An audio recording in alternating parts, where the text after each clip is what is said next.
Welcome back, sir. Yes. So, last class period, we used Coulomb's law in integral form. And you have the homework assignment, which now I gave you a printed copy of. Yes. And I have a copy for me, so I can refer to it as well. And problem one is what we did in class, essentially, with one difference. What does problem one ask you to find? Problem one.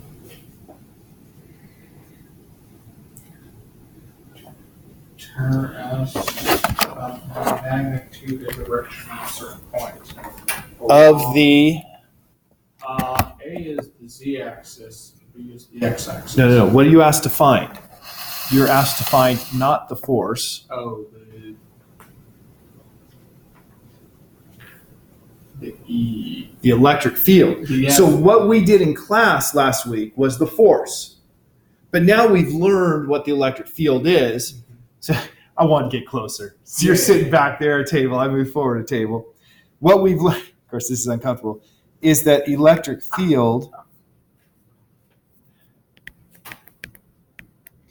is defined as the force divided by the charge.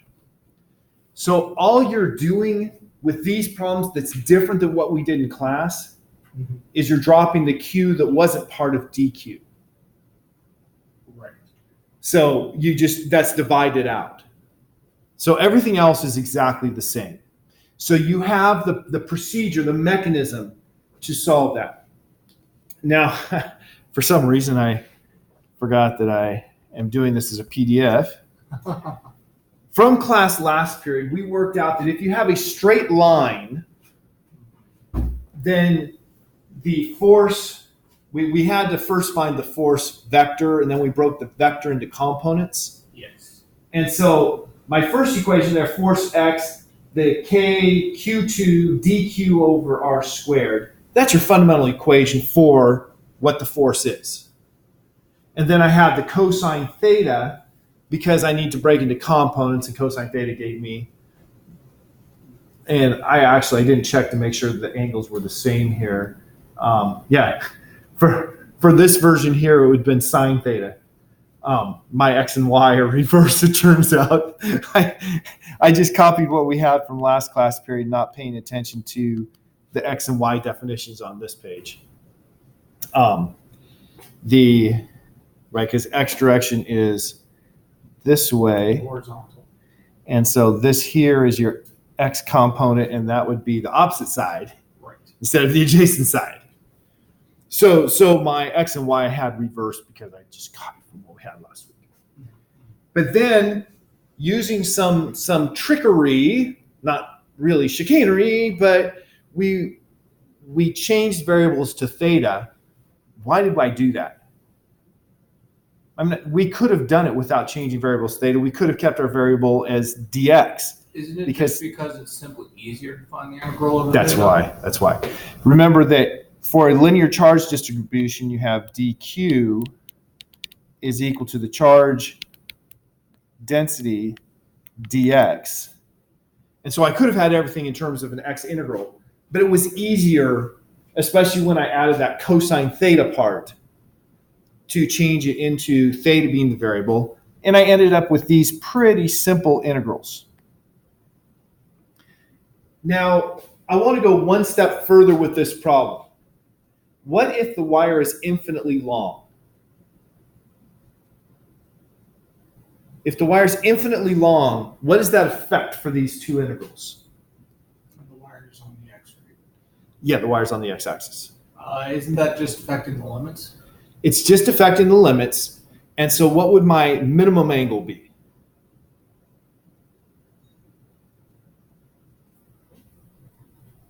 If this goes out to negative infinity on the x-axis, what would that angle be at negative infinity? Should be 180 degrees, right? Not 180, but 90. Zero is the angle we would have if dx was right here. Okay, I need to change colors because that doesn't contrast. If dx was right here, 0 is the angle we would have. Right. And then if this went out to minus infinity, it'd be going like this, so my angle would be minus 90 degrees. Hold on. How come your angle is going the opposite direction? Okay, that's a good question.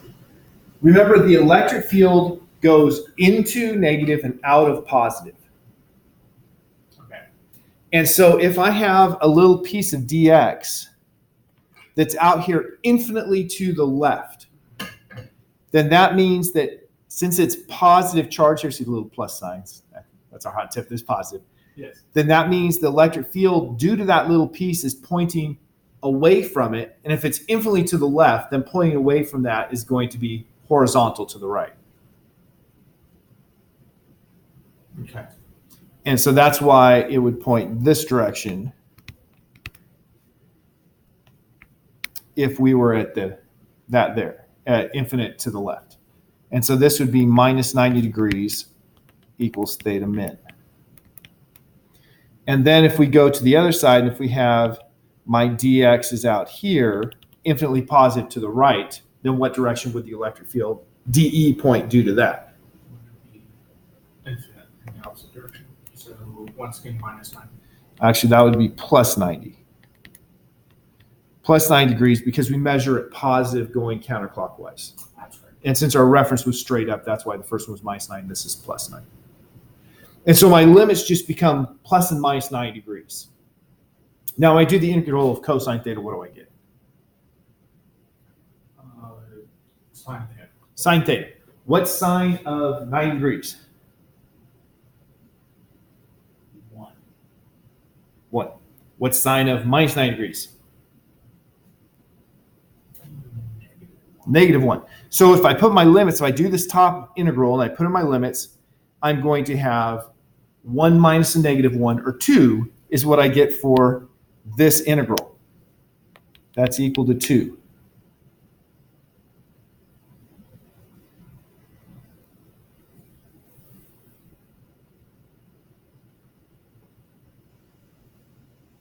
You with me? Integral of cosine theta is sine theta. Right. Sine theta of the upper limit is 1 minus sine theta of the lower limit. So minus Negative. minus 1 Okay, yeah. makes it 2. I thought that the minimum limit was 0 though.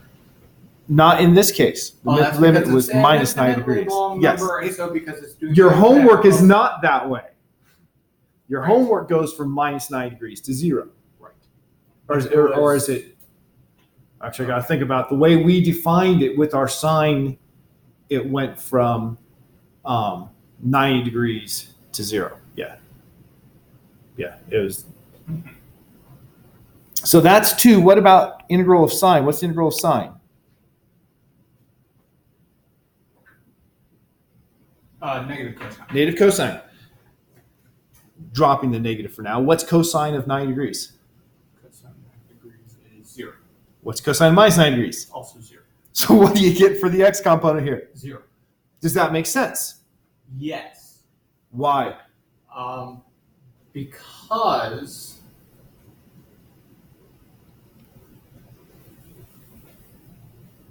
the wire is the x-axis. The wire's on the x-axis. Right. It's always perpetually on the x-axis, so the slope of that is 0. Not exactly.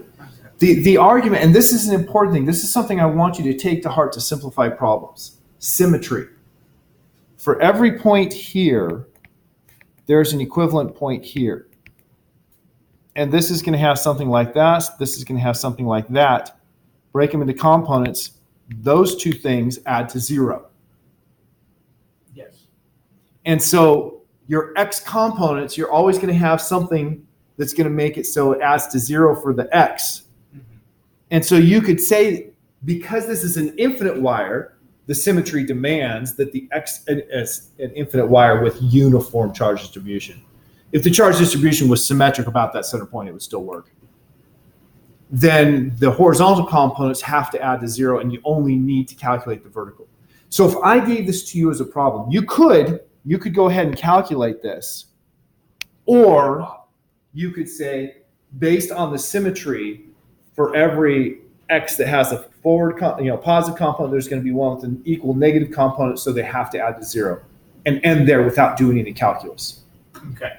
Right? Because we are learning to reason in this class, not just do problems. Right. So now the next question is, that's only if they are equidistant.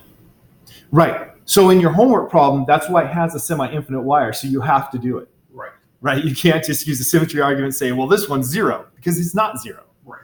Because in the homework problem, you have, here's your 0, your point is out here, okay, for you it's out here on this side, and the wire goes infinitely downward. Well, what direction is the electric field due to a piece of, okay, you gotta look at me because I'm doing my hands. Due to a piece of charge here, at this point, what direction is the electric field here? If this is positive, what direction is the electric field in my finger? No. Just point your finger. Yes. It's going that way. The reason I said just point your fingers, if you say right, I'm going to be like, no, that's left. But yes. Okay. So it's okay. way. Now, if it's down here, what direction would be right? So we're going to have pointing to the left, and we're going to have pointing up as soon as we move down. Right. So my result has to be somewhere upward in the right direction. Okay. Yeah. For your perspective. Yeah. So in that problem, you'll notice it says for part A, for you to guess what direction it's going to be.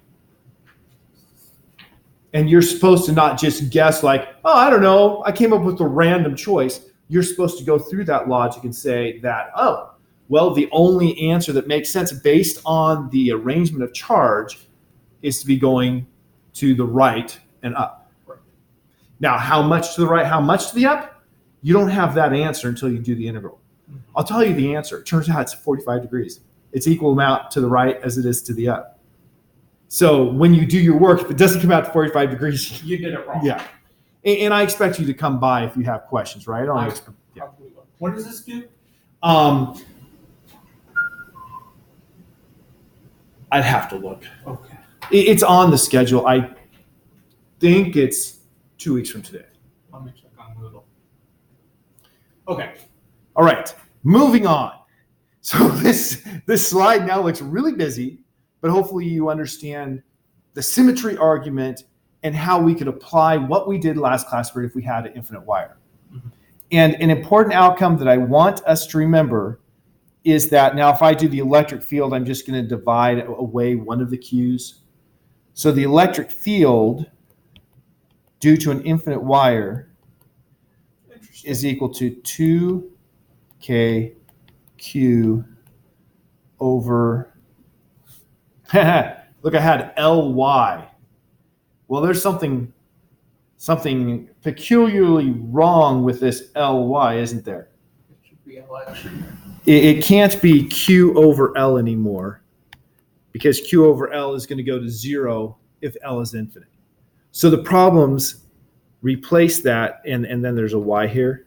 Uh-huh. The problems replace that with 2k lambda, the charge per unit length, over Y. And then we say, okay, so that makes the charge go to infinity, and so that's our answer. Why do I want us to get that here? Because we're going to compare it to what Gauss's law says later in the lecture.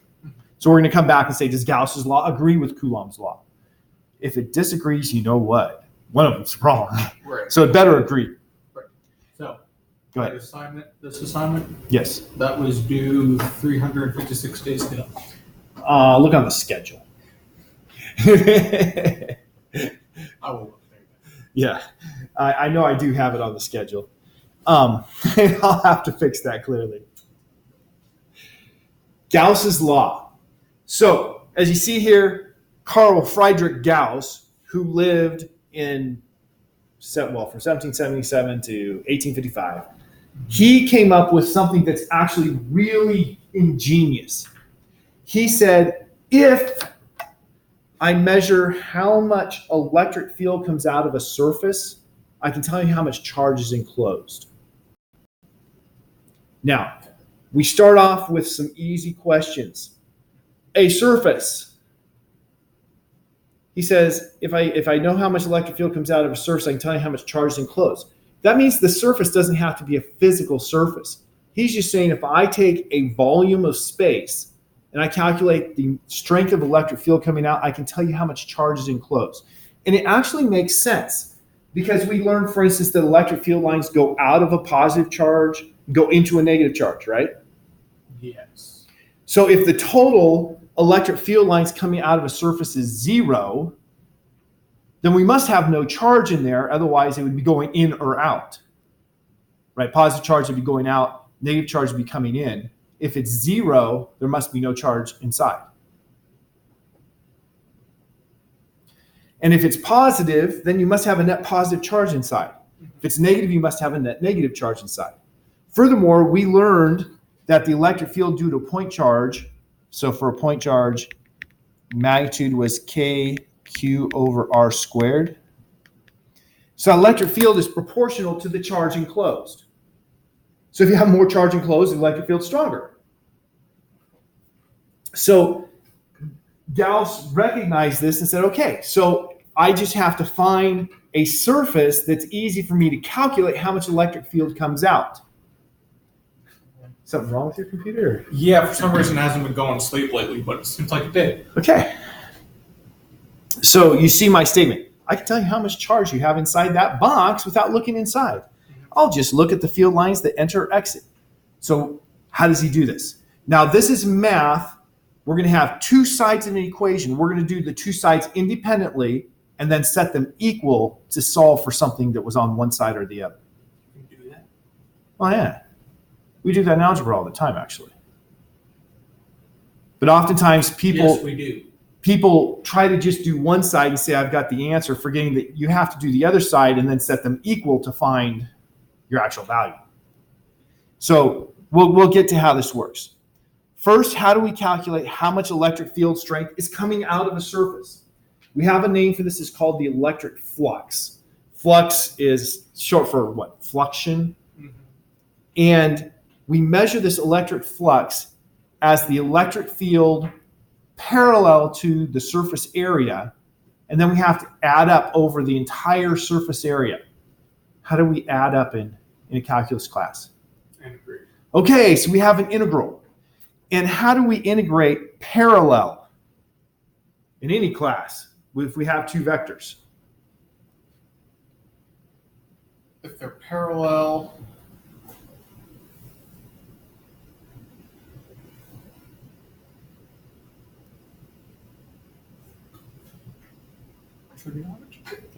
It's the dot product. the dot product. Dot product is multiplying the parallel parts of vectors. Cross product is perpendicular. That's right. Okay, Because I remember now. perpendicular, yeah. I remember. So this first slide is just this is non-calculus based. How do you calculate the flux? So if I had an electric field of strength, let's say 10 newtons per coulomb, going directly into a surface. Now, let's go back to third week of first semester. What direction is the surface of this table? What direction is it? It's a tough question, conceptually. Does it? First off, does it even have a direction? Yes. Okay. We define its direction as the normal direction because anything else would be ambiguous. Right. So the direction for a surface, the area's direction, right? Because we have an area vector. And when you think about area vector too long, you're going to be confused. The area vector is the vector that is pointing normal to the area and has a magnitude equal to the area. Okay. So if I have a 10 Newton per Coulomb, let's say E vector is equal to 10 newtons per Coulomb in the x direction, and my area is equal to 5 meters squared in the x direction. 5 meters squared is a really big area, right? Don't worry about the number. But that means I have a surface like this tabletop. And, this tabletop might be 5 meters squared if I go from here to there. And the electric field is going straight out of it, upward. Then they're parallel. And I simply multiply these together. And this is the symbol for the electric flux. It's good to put a subscript of E because later on we're going to have a magnetic flux. And we'll be doing the exact same calculation with magnetic fields. So this is electric flux. Yep. And so that electric flux is E dot A. So with the numbers I wrote, that's just going to be 10 newtons per Coulomb in the x direction dot 5 meters squared in the x direction equals 50 Newton meters per Coulomb. So there's my units for the flux. Not Newton meters squared per Coulomb.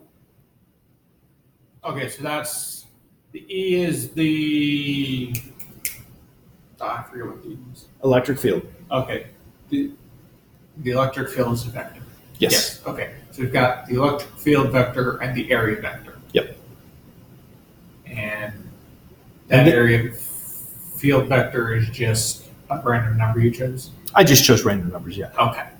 Now, in the picture shown, what's different in the picture shown to my example? It's coming at the surface at angles. At an angle theta. Yeah, angle theta, so we've got to do some fun. And so if you do a dot product between two vectors and you want the parallel parts, you have to multiply by cosine of the angle between the two vectors. Right? Sine would have given you the perpendicular parts. Right. Sine theta.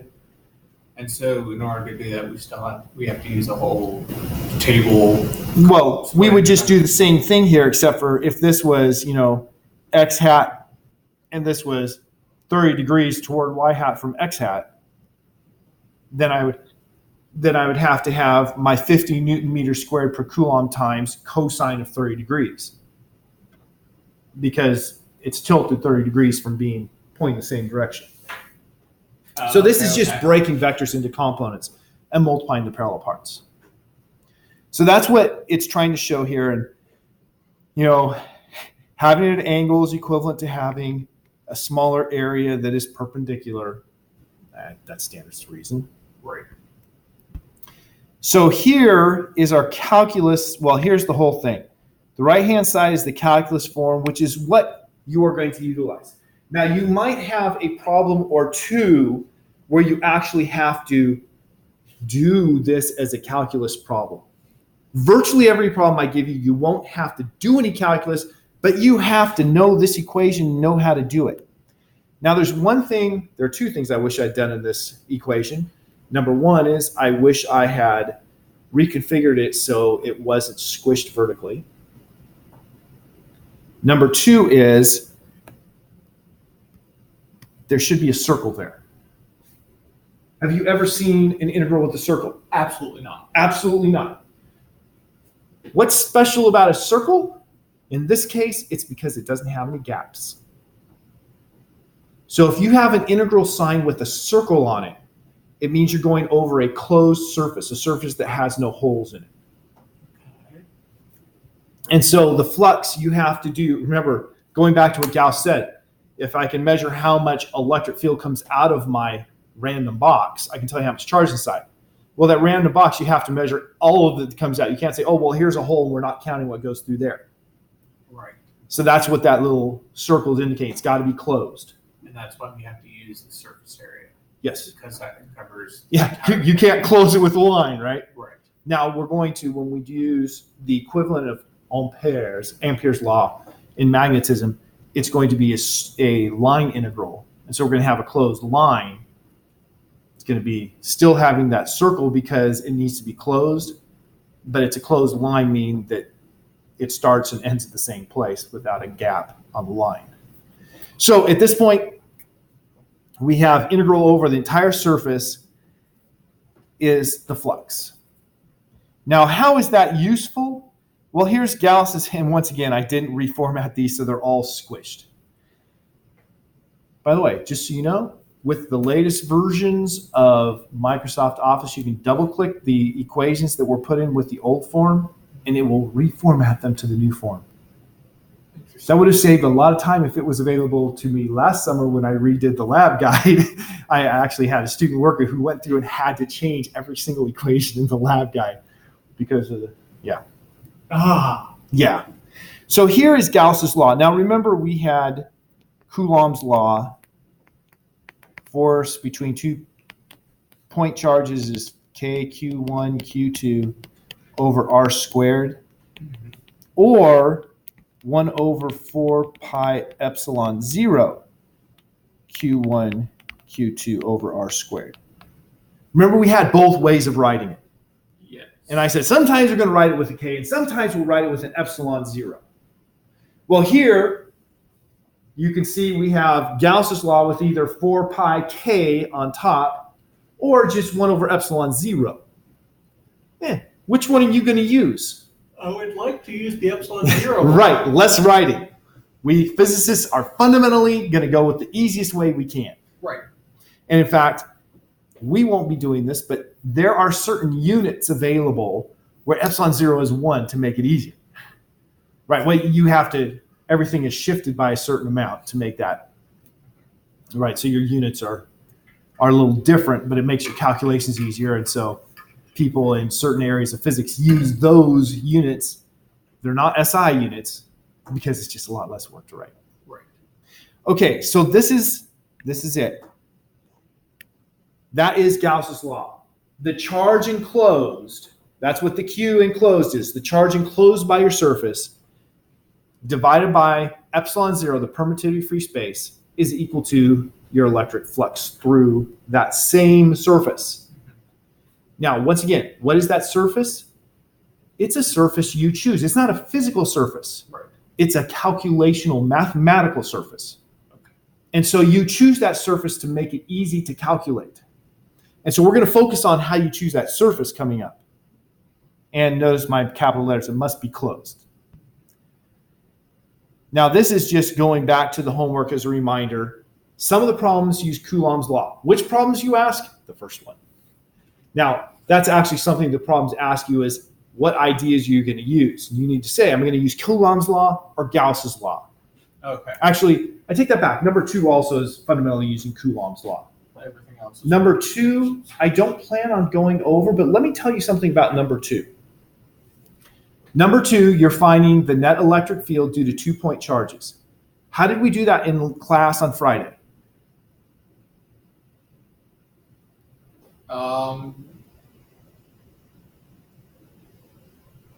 Okay, I'll tell you. I'm trying to put all my writing down in words, but yeah. What we did was we calculated each electric field vector individually, and then we added those vectors by breaking them into components. Yes. Now, number 2A, you have the two charges are, number 2A, you have here's plus Q. It doesn't matter which side you put plus and minus. You'll get a different sign answer, but I don't care about that. Okay. You have something like this. Here's L, here's R, and here's point P. So in my picture, the distance between point P and plus Q is R plus L, and between point P and minus Q is R minus L. Now, if you look at the directions, what direction is the electric field at point P due to the positive charge?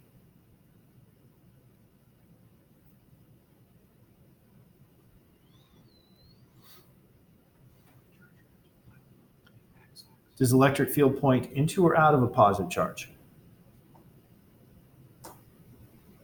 Isn't it into? Out of positive into negative. It does what a positive charge would do. So positive charge would be repelled, so it's pushed out. Okay. So here is our electric field from the positive one. What about a negative charge? What direction does the electric field point for a negative charge? The opposite. Okay. So here's our electric field from the negative one.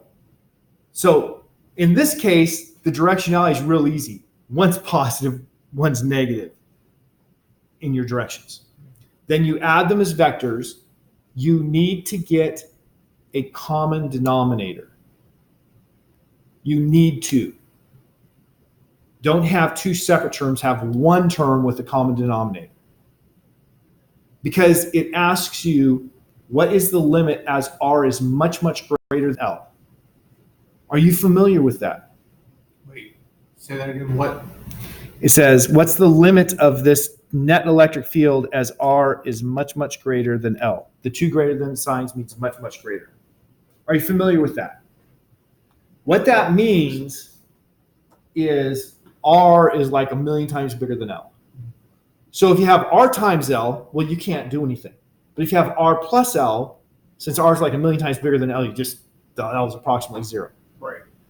And so what you're going to do in that limit then is once you have the common denominator, you're going to have the denominator something with R plus or minus L.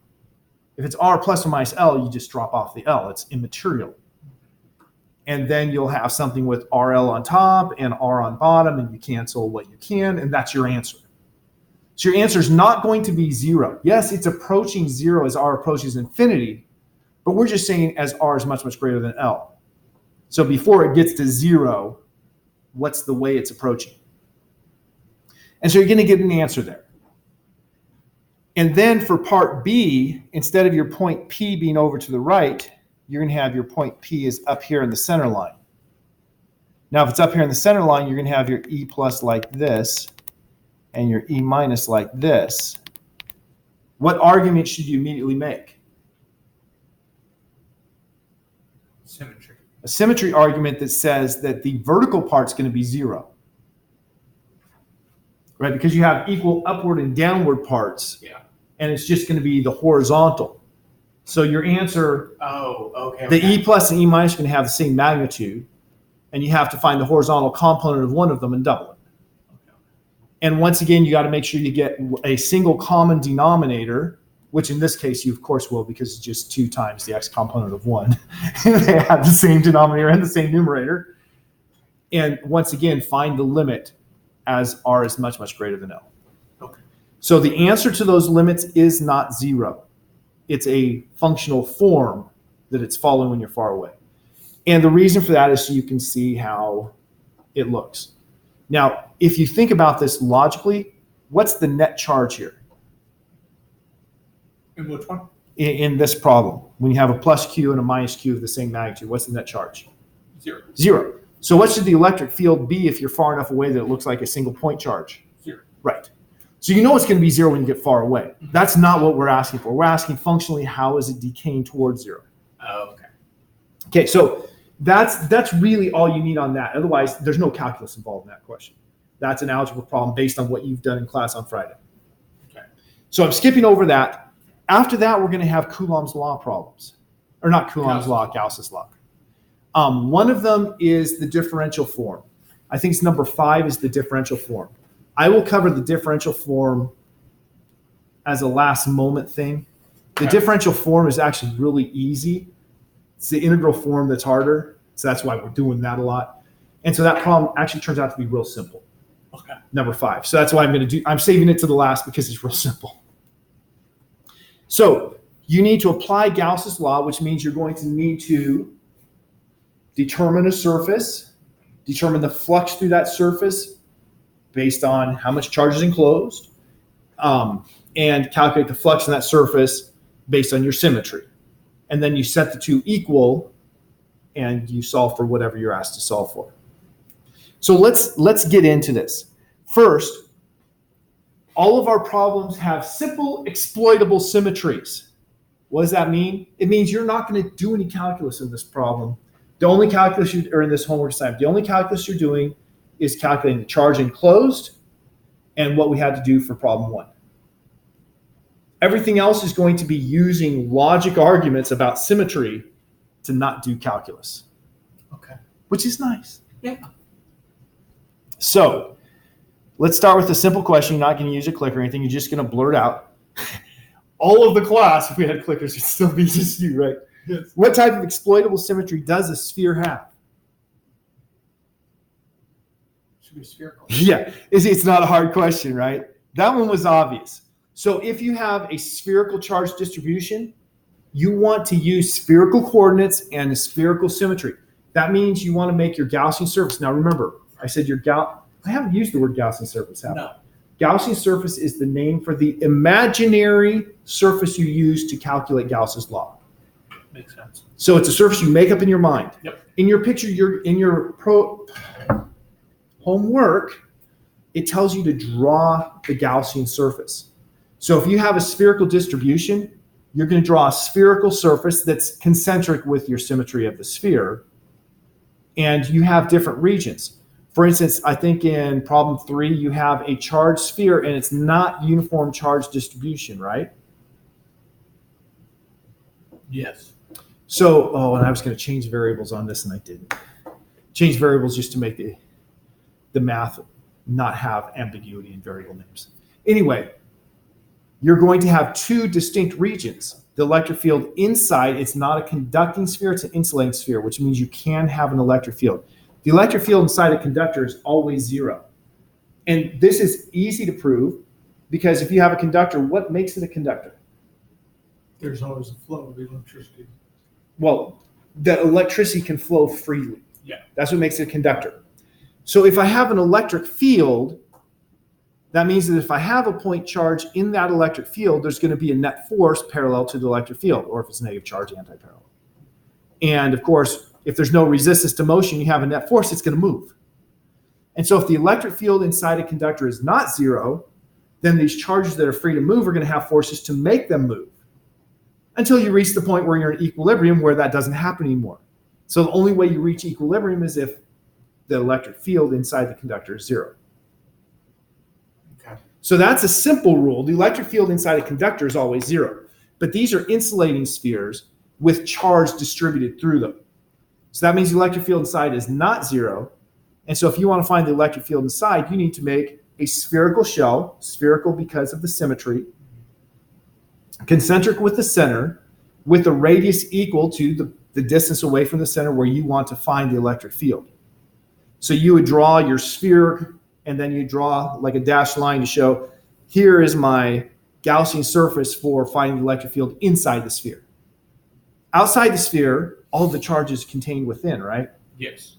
According to Newton's synthesis, it's then going to behave as if all the charge is just at the center of a sphere.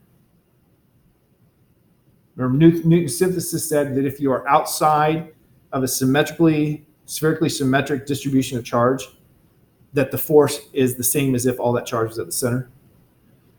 But you're not going to use Newton's synthesis here. You're going to use Gauss's law and find the same result. So you're going to make a Gaussian surface that's outside the sphere for that region. So you have two regions in that. Later one, you have cylinders, and you have a centerpiece, and then a gap, and then an outer piece. So you're going to have three regions then inside the centerpiece. Three regions? Two. I have to look at it. I have to look at the problem and make sure I have it right, because I think it was three regions. Okay, so let's get on with this. A simple question to get us started. What is the flux through a sphere of radius 5 centimeters that has a point charge of 2 microcoulombs at its center?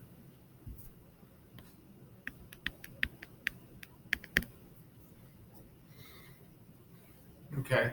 So we have to find the area, the surface area of the sphere.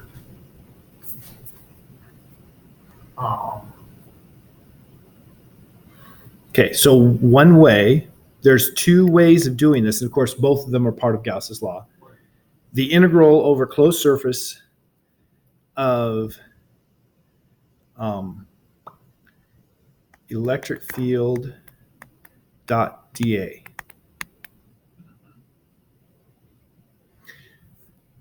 Now, given our spherical symmetry, if I have a negative charge at the center, what direction is the electric field going to point? Inwards. Inwards. And what direction does dA point if I have a spherical shell of radius 5 centimeters? Out. Outward. So what is E dot dA? It's always going to be minus E times dA, because one was in and one was out. Mm-hmm. So I can rewrite this, and you need to have, when you're doing your problems, this explanation. This is equal to the integral of E dA minus, because of the directionality.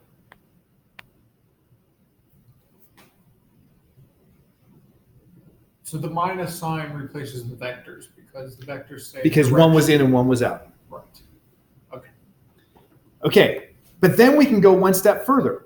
Based on our symmetry, how is the electric field changing as I move along the surface of this sphere? Sphere.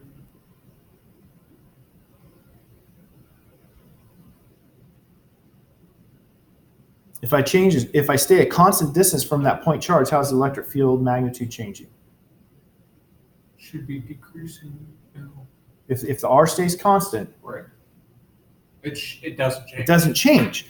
And so this is equal to minus E integral of dA. We haven't done any calculus yet, have we? No. By definition, what is the integral over the closed surface of dA?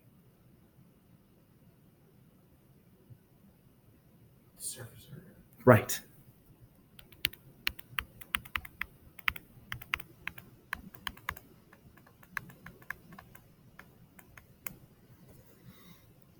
We did it all. We didn't have to do a single bit of calculus. We made logical arguments all the way through. Dang. Now, according to to Gauss's law, we also know that the flux enclosed is equal to the charge enclosed over epsilon 0. Right. And so I didn't have you do this for this problem, but what the last step would be then would be to put these two together and calculate the electric field. Wait. Why do we have to put them together? Because we have flux here and flux here. These need to equal each other. So I'm just going to put minus okay. E 4 pi r squared, because that was the flux we found from the first line. Yes. So now if we solve this for E,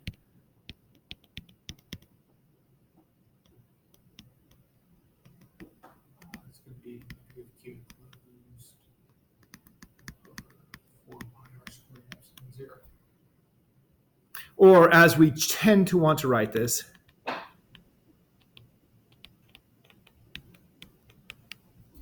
how is that different from Coulomb's law? Coulomb's law for electric field. The only difference is that the Q is enclosed and Coulomb's it's not. That's the only difference. It's exactly the same. Now, you might wonder about the minus sign. The minus sign is because we enforced the direction. Right. If we hadn't enforced the direction, then we would have found a negative electric field. Here we're going to find positive electric field because Q enclosed is negative. Negative times negative is positive. Right. Because we did the magnitude of the electric field. So normally you wouldn't put that minus there. Oops. Want to just get rid of the minus. Go away, minus.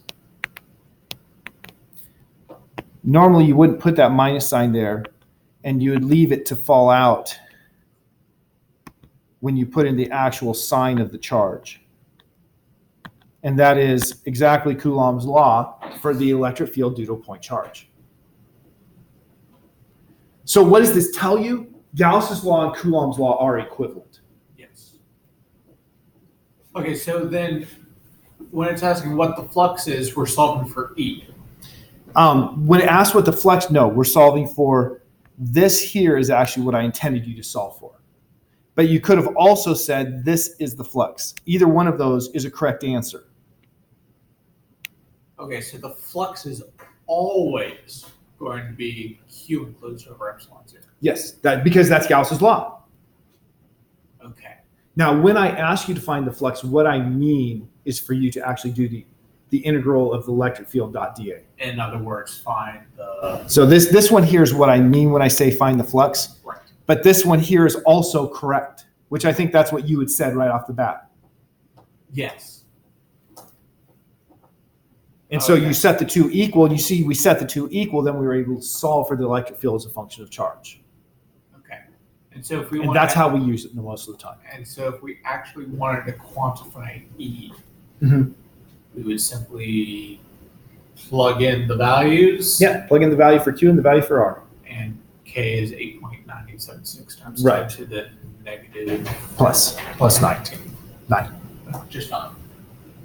Who knows? Yeah. Freeze, melting ice, I don't know. Something. Squirrel stuck in a pipe. Wouldn't surprise me. All right, let's go on to the next less macabre problem.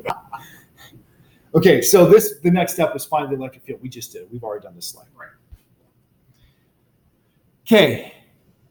Now, as in problem 3, when you have a continuous distribution of charge, you need to find the charge enclosed. So you have, for volumetric charge, you have rho, the charge per unit volume. For areal, you could have charge over the surface, and then you would have sigma, the charge per unit area. Okay. Or you could have linear charge lambda. And notice I use sigma here. Other places, mu is used for the areal charge density. What's in a symbol, in this case, doesn't matter. It's just a choice. Okay.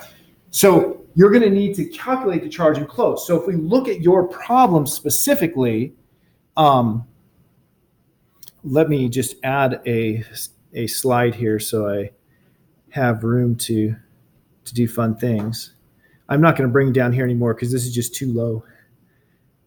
Just so you know, for future reference. So in your case, what is your charge density? For number 4. For number 3. Number 3, charge density is rho equals BR1 raised to the 1/2. No, BR raised to the 1/2. Oh, okay. Where B is constant. Okay, so there's our charge density. So so we're going to have a sphere. So, look at that. Here's my sphere. Wow. And impressive. And here is like my Gaussian surface for finding the electric field inside of it. And here's my Gaussian surface for finding the electric field outside of it. Right, so I have 2 Gaussian surfaces that I need to draw, one for inside, one for outside. Why? Because I'm going to have fundamentally different results. If I'm inside, as my Gaussian surface gets bigger, the charge enclosed gets bigger. Yes. If I'm outside, there's no change in charge as the Gaussian surface gets bigger. It just gets more spread out. So the electric field gets weaker. Yeah. Okay. So part A of this problem says, I don't know if it's part A, part B. The first real calculation after you answer questions like what IDs you're going to use, draw a picture, is calculate the charge enclosed. And so to calculate that charge enclosed, we're going to have Q enclosed is equal to the integral, triple integral because it's volume. Oh, yeah. Of rho dV. That's a V, believe it or not. I'm blaming it on me having to lean down here. Well, what is dV? You told me that this has spherical. You told me it has spherical symmetry. Right. So we use spherical coordinates because it actually makes the calculus easier. Yes. So that's the first thing. That's why we use spherical coordinates. And this is the one kind of integral you have to do in this problem. So for spherical coordinates, dV is equal to r squared sine theta dr d theta d phi. We talked about these units last semester. We did. That's all the reference we have right now. Okay. Especially because my time will be up in 1 minute. Just let me write that down. And so that means my charge enclosed, Q enclosed is equal to integral from 0 to pi d phi.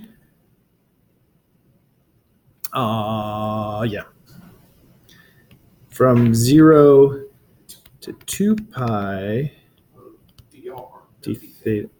Okay, I swear I got these backward now. Shouldn't it be sine theta d theta? Well, I'm going to have those coming up. And then integral from 0 to whatever my radius is I'm doing. So I use a capital R. Yep. dr. And then I have to have the rest of this. So I'm going to have rho r squared sine theta. Substituting for the rho, that's B. Let me change colors. B r to the 1/2 times r squared. So then it would be So combining those two. Sine theta. Well, it's B r to the 5/2 sine theta. Yes. Okay. Great. So now I do my integral, and yeah, I'm sure I have my phi and theta backward here. Well, if if you go 0 to 2 pi sine theta, that means you're going to have cosine of 2 pi minus cosine of 0. Which is 0. Yeah, so I clearly have those backward, and we should get those straight in our lives. Yes. So this first one, that's just 2 pi. The second one, integral of sine theta d theta, going from 0 to pi, is minus cosine theta. And minus cosine theta of pi is minus a negative 1, so plus 1. Minus a minus of cosine of 0 is another plus 1.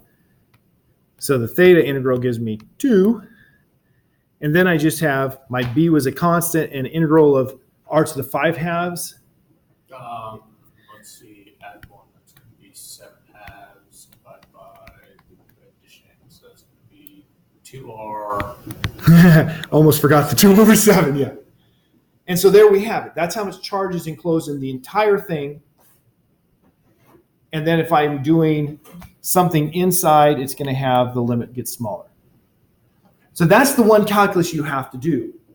Otherwise, you're going to do exactly the same thing as we did here for this calculation of the flux. Right? Your flux, because it's spherically symmetrical, it's going to be E times 4 pi r squared. And then you set the two equal. Okay, we're out of time clearly. You should be set for now doing problems 1, 2, and 3. Problem 4, I believe, is cylindrical symmetry, which, as you might have noticed, is the next thing, which we didn't get to today. So we'll pick that up next class period.